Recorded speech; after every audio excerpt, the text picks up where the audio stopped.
एक दौर था जब पहाड़ों को काटकर महल बनाए जाते थे। एक कौम थी जिसकी ताकत का दुनिया में कोई मुकाबला नहीं था। जमीन उनकी, शहर उनके और पहाड़ भी जैसे उनके हुक्म में थे।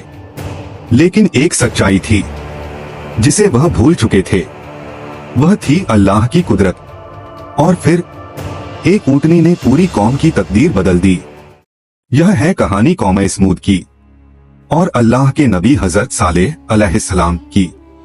अरब के उत्तरी इलाके में एक ताकतवर कौम रहती थी। इस कौम को इतिहास में कौम समूद कहा जाता है। ये लोग बहुत कुशल कारीगर थे। पहाड़ों को काटकर मजबूत घर बनाते थे। उनके शहर बड़े थे, उनके बाग हरे भरे थे। दौलत भी थी, ताकत भी थी, लेकिन एक बड़ी कमी थी, उन्होंने अल्लाह की इबादत छोड़ दी थी।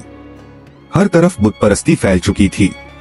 तब अल्लाह ने उनकी हिदायत के लिए उन्हीं में से एक नबी भेजा। उनका नाम था हजरत सालेह अलैहिस्सलाम। हजरत सालेह अलैहिस्सलाम ने अपनी कौम को बुलाया। उन्होंने समझाया, अल्लाह एक है, सिर्फ उसी की इबादत करो, बुतों को छोड़ दो। लेकिन कौम ने इनकार कर दिया। कुछ लोग ईमान ले आए, लेकिन ज्यादातर लोगों ने मजाक उड़ाया। उन्होंने कहा, अगर तुम सच में अल्लाह के नबी हो तो कोई निशानी दिखाओ। कौम ने एक अजीब शर्त रखी।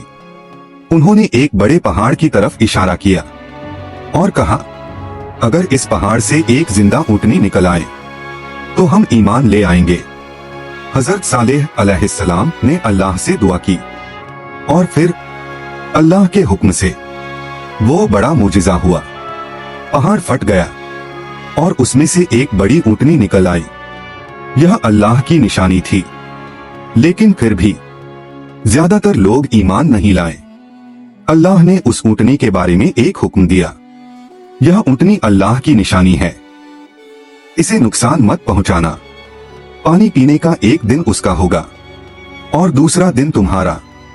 कुछ लोग ईमान पर डटे रहे, लेकिन कौम के सरदारों को यह बात पसंद नहीं आई। उनके दिलों में घमंड भर गया। उन्होंने एक खतरनाक फैसला कर लिया। कौम के कुछ सरकश लोगों ने मिलकर साजिश की। उन्होंने उस मोजिजाती ऊंटनी को मारने का फैसला कर लिया और फिर उन्होंने अल्लाह की उस निशानी को तिल कर दिया। यह सिर्फ एक ऊंटनी नहीं थी, यह अल्लाह के हुक्म की खुली नाफरमानी थी। जब यह खबर हजरत सालेह अलैहिस्सलाम तक पहुंची, उन्होंने कौम को आखिरी चेतावनी दी, तुम्हें 3 दिन की मोहलत दी जाती है, इसके बाद अल्लाह का अजाब आएगा। लेकिन कौम ने इस चेतावनी को भी मजाक समझा और फिर आसमान से एक भयानक आवाज आई। जमीन जोर से कांप उठी। एक चीख और जल्जले ने पूरी बस्ती को हिला दिया और देखते ही देखते ताकतवर कौम समूद खत्म हो गई। महल रह गए, पहाड़ रह गए, लेकिन कौम मिट गई। यह कहानी हमें याद दिलाती है, ताकत इंसान को नहीं बचाती, दौलत इंसान को नहीं बचाती, सिर्फ एक चीज बचाती है, अल्लाह की फरमाबरदारी।